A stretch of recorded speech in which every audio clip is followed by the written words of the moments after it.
What is a vitamin D test? A vitamin D test measures serum 25-hydroxyvitamin D, or 25-OHD, the best marker of vitamin D from sun, food, and supplements. It's usually a venous blood draw in a clinical lab. Point-of-care and home finger prick kits exist, but can be less accurate.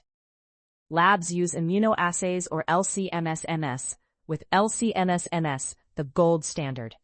Results are reported in nanograms per milliliter, or nanomoles per liter.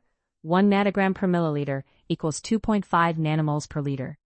Deficiency is under 20 nanograms per milliliter, insufficiency 20 to 30, sufficient 30 to 50. Test people at risk and treat deficiency under medical supervision. Seek care for symptoms of toxicity such as nausea or confusion. If you enjoyed this video, make sure to subscribe to my channel. Thanks for watching!